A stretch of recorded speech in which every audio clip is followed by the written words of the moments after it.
Several years ago, I was training for and doing a lot of those obstacle course races. You know, like the tough mudders. My runs were getting faster, my endurance was building, and I felt great until one day my knee gave out mid-run. The pain was sharp and it almost felt like I had a shard of glass in it. And just like that, months of training were derailed. And if only I knew then what I know now about knee health and injury prevention. Today, I'm sharing the exact exercise that helped me recover, rebuild, and come back stronger than ever, and what I still use now for injury prevention.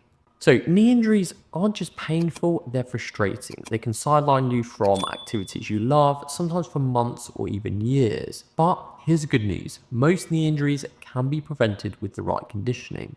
In this video, I'll walk you through 7 essential exercises that target the muscles around your knee, boost stability, and protect your joints for the long haul.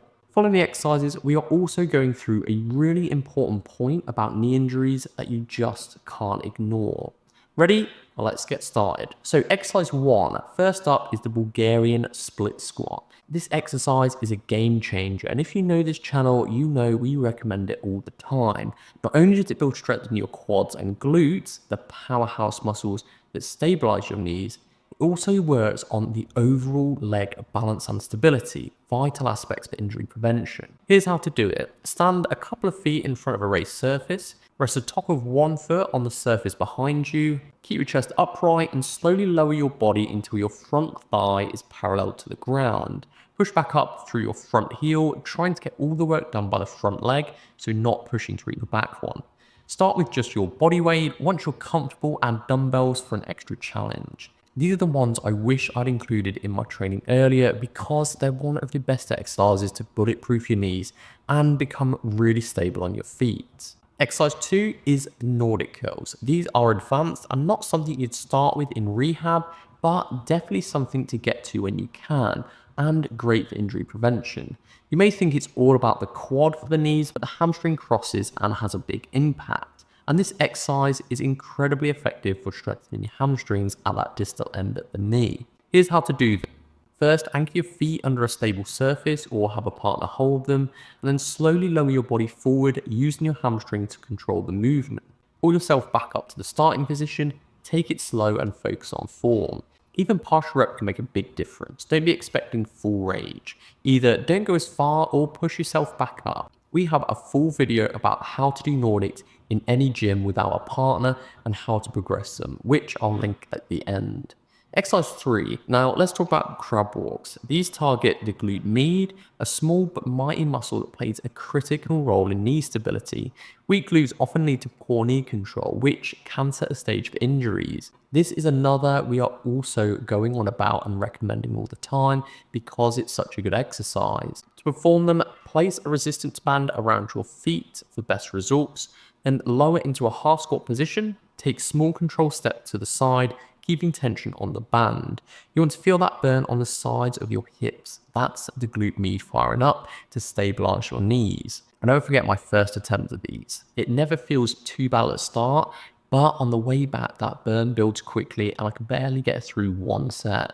That's when I knew I needed to massively focus on this. Exercise 4 is sled pulls. These are fantastic because they're low impact yet incredibly effective at building strength in your quads. It works out that terminal extension and inner range quad, perfect to help with the knee. Here's how to do them. Attach a harness or strap to a sled, lean backwards with your hips forward and begin walking backwards, driving through your legs. Focus on controlled movement and you should feel the burn in the quads. If not, you need to go a longer distance or use a heavier weight.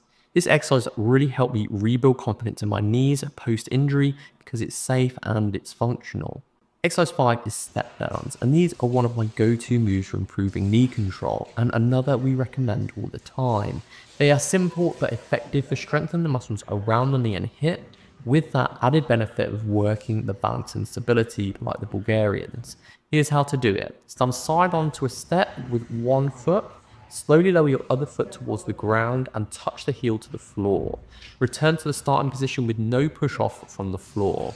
Add weight or go to a higher box to make it harder. The key here is control.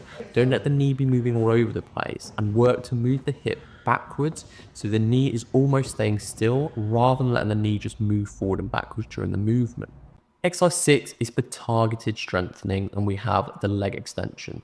These are gym staples, but don't underestimate their value for knee health. Start with light weight and focus on controlled movement, working to build up over time.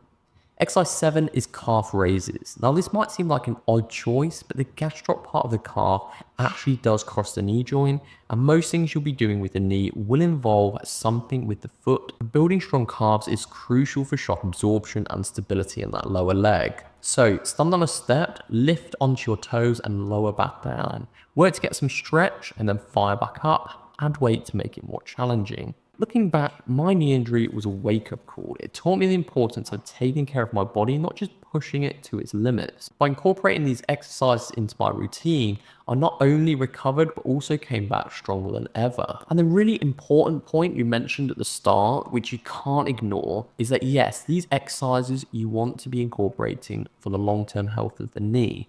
Whenever trying anything new that involves the knees, working to get into shape, starting running, cycling, climbing, tennis, whatever, you have to make sure you grade into new activities and give your body a chance to adapt.